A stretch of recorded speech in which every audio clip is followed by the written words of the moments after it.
Peoples party آئینی عدالت سے پیچھے نہیں ہٹی. جو لوگ یہ کہہ رہے ہیں کہ آئینی عدالت کے قیام سے ہم پیچھے ہٹ گئے ہیں وہ غلط کوٹ کر رہے ہیں. پھر ساتھ ہی ساتھ ایک اور خبر بھی ہے اور وہ پیپلز پارٹی کے ذرائع سے ہے. وہ یہ ہے کہ جو JUIF نے اپنا دیا ہے یعنی آئینی ترمیم کا پیکج، اس سے پیپلز پارٹی نے اتفاق نہیں کیا اور آئینی عدالت کے معاملے پر کھڑی ہے. جو میاں نواز شریف صاحب ہیں وہ بھی آئینی عدالت کا قیام چاہتے ہیں. لیکن یہاں پر کنفیوژن ہے تھوڑی سی. کچھ لوگ کہتے ہیں کہ پیپلز پارٹی مان گئی ہے اور نواز شریف بھی مان گئے ہیں، اور کچھ کہتے ہیں کہ نہیں مانے. مگر یہاں پر ایک کنفیوژن بہرحال موجود ہے. اگر آئینی بینچ پر بھی مان گئے ہیں، آئینی عدالت پر بھی مان گئے ہیں، وہ ترمیم نہ کرنے پہ مان گئے ہیں، وہ ترمیم کرنے پہ مان گئے ہیں، ہر دو صورتوں میں فتح سیاستدان کی ہو رہی ہے سر. یہ سب سے اہم بات، ہر شخص کو اس بات کو سمجھنے کی ضرورت ہے کہ پارلیمنٹ جیت رہا ہے، پارلیمنٹ سپریم ہے. لڑائی پائے نے ایس گل دی ہے پاکستان چ. اس بات کی لڑائی نہیں ہے کہ ترمیم اے والی ہونی یا اے والی ہونی.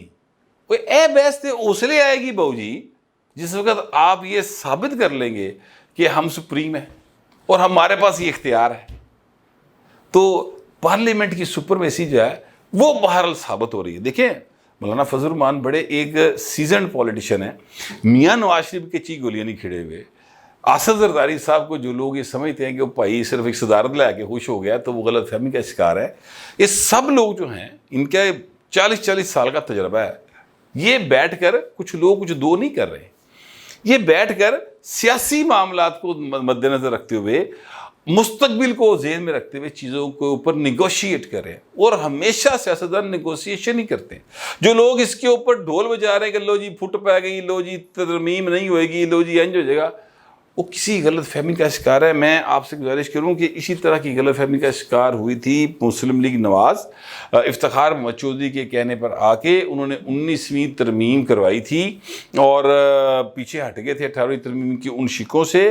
تو پھر افتخار چودھری نے جو میاں نواز شریف کی گورنمنٹ نے کیتا وہ بھی تاریخ کا حصہ ہے. تو اس چکر میں مت رہیں کہ یہ اچھا ہے شخصیت یا یہ اچھی شخصیت ہے. آئین اور قانون پر عمل کرنے والے اچھے ہیں، اتنی سی بات ہے. جو آئین اور قانون پر عمل نہیں کرتے وہ اچھے نہیں ہیں.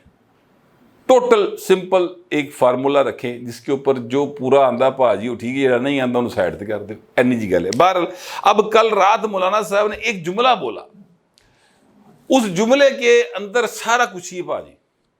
ایک تو مولانا صاحب کی باڈی لینگویج بڑی ٹینس تھی، چہرہ جو ہے وہ حشاش بشاش نہیں تھا. اگرچہ رات دا ٹائم تھی پر مولانا صاحب جو ہیں ان کے چہرے کے اوپر جب وہ گئے تھے ملنے تب جس طریقے سے چمک دمک تھی، جب وہ پریس ٹاک کر رہے تھے اس وقت وہ چمک دمک نہیں تھی پائیں. مرجھایا چہرہ تھا، ٹینس تھا، چہرے کے اوپر ایک فکر تھی جو نظر آ رہی تھی. ان کے پیچھے ان کے جو قانونی ماہر ہیں وہ کھڑے تھے، انہوں نے چہرہ بھی ٹینس سے گا سی. مولانا نے کہا ہمارا آئینی پیکیج پہ اتفاق ہو گیا ہے، کچھ چیزوں پہ نہیں ہوا ہے. لیکن ساتھ ہی ایک جملہ بولا انہوں نے کہا کہ ہم اگر مل کر اتفاق رائے سے چلیں گے تو آئین بھی بچ جائے گا اور ادارے بھی بچ جائیں گے. یہ جو آئین بچ جائے گا الفاظ ہے نا سر، یہ اندر ہی سارا کچھ ہے گا جی. آئین پہلے 3-4 بار پاکستان کے اندر نہیں بچیا. کیا اس طرف اشارہ کر رہے ہیں مولانا صاحب؟ اس پہ غور کریں. بہت ساری جو گتھیاں ہیں وہ سلجھ جائیں گی آپ کے دماغ میں. بہت سارے جو ہے وہ جو گنجلک ہے نا سر وہ سیدھی ہونی شروع ہو جائے گی. بہرحال میں آپ سے گزارش کروں، میں نے آپ سے کہا کہ معاملہ گڑبڑ ہے تو ایک تو اس کی وجہ یہ تھی جو میں نے آپ کو بتائی کہ مولانا صاحب جو ہیں وہ ذرا راضی خوشی نہیں کھلوتے سن تے گلاں کتے ہور نے. اچھا اب دوسری بات جو ہے وہ یہ ہے کہ پی ٹی آئی ایک پہلے انہیں عذاب پایا، پھر دوجا عذاب پایا احتجاج کے نام کے اوپر، پھر تیجا عذاب پایا، اب سٹوڈنٹس کا اس نے ایک عذاب ڈالا، جھوٹی من گھڑت خبر کڑ کے سنائی، اور اس کے نتیجے میں لاہور کے اندر مظاہرے ہوئے، پھر جناب مظاہرے جو ہیں انہوں نے پنڈی اسلام آباد میں کیے، اور ایک خبر جو عمر چیمہ صاحب نے ٹویٹر کے اوپر شیئر کی، اس گارڈ کی تصویر اور شناختی کارڈ اور ایف آئی آر کے ساتھ، کہ پنجاب گروپ آف کالجز کا ایک گارڈ گجرات میں قتل کر دیا گیا اسٹوڈنٹس کی جانب سے، مقدمہ درج ہو گیا قتل کا، یعنی ایک بالکل فیک من گھڑت خبر کے اوپر باقاعدہ طور پہ جو ہے وہ کسی کی جان چلے گی۔ سر آپ اپنی سیاست کر لیں، آپ اپنے عمران خان سے ملاقات کی کوشش کر لیں، کسی دا پیو، کسی دا پتر، کسی دا پرا، کسی کا شوہر اس دنیا سے چلا گیا، اس بیچارے کا کوئی قصور نہیں، نہ اس کے اوپر جھوٹا مٹھائی صحیح پا جڑا الزام، اس کے اوپر کوئی الزام نہیں تھا کہ وہ گارڈ جو ہے وہ وہی ہے جس نے وہ ریپ کا جس کے اوپر الزام لگایا جاتا نا، کوئی الزام نہیں اس کے اوپر، بس گروپ آف اسٹوڈنٹس آئے ہیں 150-200، مار مار کے بندہ مارتا یار۔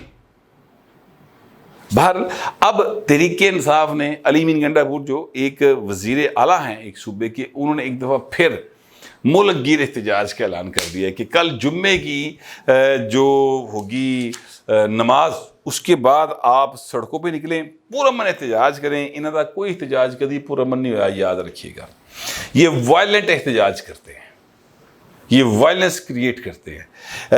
انہوں نے کہا جناب کہ عمران کی رہائی کے لیے احتجاج کریں، باقی کارکنوں کی رہائی کے لیے احتجاج کریں، غیر آئینی ترمیم کے خلاف احتجاج کریں، اور آواز اٹھائیں، اور جناب کئی رونے انہوں نے دسے نے کہ احتجاج کریں۔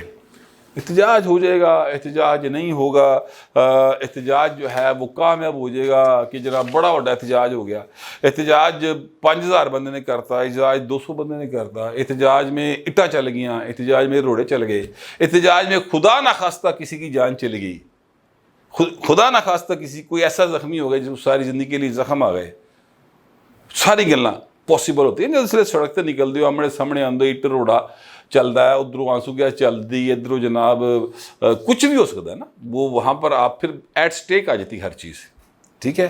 تو سب کچھ جو دل کردہ یہ کر گزرو پائے۔ عمران احمد خان نیازی، ولد کرام اللہ خان نیازی حال مقیم اڈیالہ جیل تھے، ہیں اور رہیں گے۔ او پائی نہیں جے بار آنا سر، کیوں؟ مقدمات ہیں، اور جو وہ حالات پیدا کر رہے ہیں، احتجاج، گھراؤ جلاؤ، ہے جی، سارا کچھ جو ہو رہا ہے، اس کے بعد اگر اس کو رہا کیا جائے، فرض کرتے ہیں جس طرح کہہ رہے ہیں جیل کا پھاٹک کھولو تو عمران ساڈا باہر کڈو، اگر فرض کرتے ہیں وہ آ جائے تو آپ کے خیال میں کیا پاکستان میں امن قائم ہو سکتا ہے؟ کیا وہ یہاں پر امن قائم کرنے کے لیے آئے گا؟ کیا وہ اپنے سیاسی مخالفین کے گھروں پہ حملے نہیں کروا دے گا؟